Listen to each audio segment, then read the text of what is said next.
Për herë të parë, për shitblerjen e ndërtesave dhe apartamenteve në vend do të aplikohen çmime fiskale edhe për fshatrat. Kryeson Jugu, i cili në vijën e parë të ndërtimit, çmimi shkon në vlerën e 190.000 lekë për metër katror, ndërsa për veriun e Shqipërisë është Velipoj ajo që do të ketë çmimin më të lartë të referencës me 75.000 lekë për metër katror, duke u pasuar nga Talja e Lezhës me 70.000 lekë. Për zonat pas vijës bregdetare të Velipojës, çmimi i zonave rurale do të jetë 58.000 për metër katror, sa është aktualisht çmimi i referencës për qytetin e Shkodrës. Mbi çmimet e referencës bashkitë llogarisin detyrimin për taksën e ndërtesës dhe taksën e ndikimit në infrastrukturë, ndonse aktualisht për llogaritjen e bazës së taksueshme të këtyre taksave, që është vlera e pronës, përdoren çmimet e referencës, për zonat rurale në mungesë të tyre përdorej çmimi i qytetit, por i reduktuar 35%. Me ndryshimet e reja të propozuara, bashkitë nuk do të kenë më të drejtë të reduktojnë çmimet e referencës për zonat rurale, por do të detyrohen të zbatojnë çmimet e reja që qeveria propozon. Projektvendimi i ndryshuar pritet të miratohet në qeveri dhe me përfshirjen e zonave rurale në hartën e çmimeve të referencës,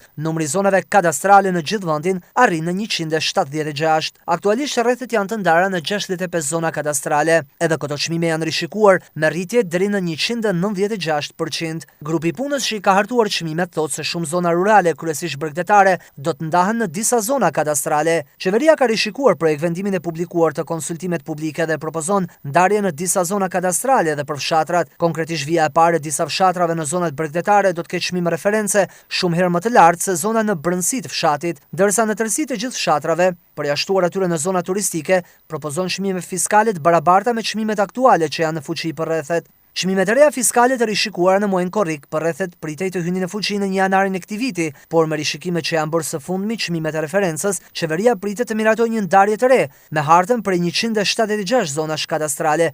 Sa i përket qarkut të Shkodrës, çmimet në qendrat urbane në zonën numër 1 arrin në 70.000 lekë metri katror, në zonën numër 2 që përfshin Loro Boriqin 65.000 lekë metri katror dhe zona numër 3 që përfshin rrugën Tepe, çmimi është 61.000 lekë metri katror.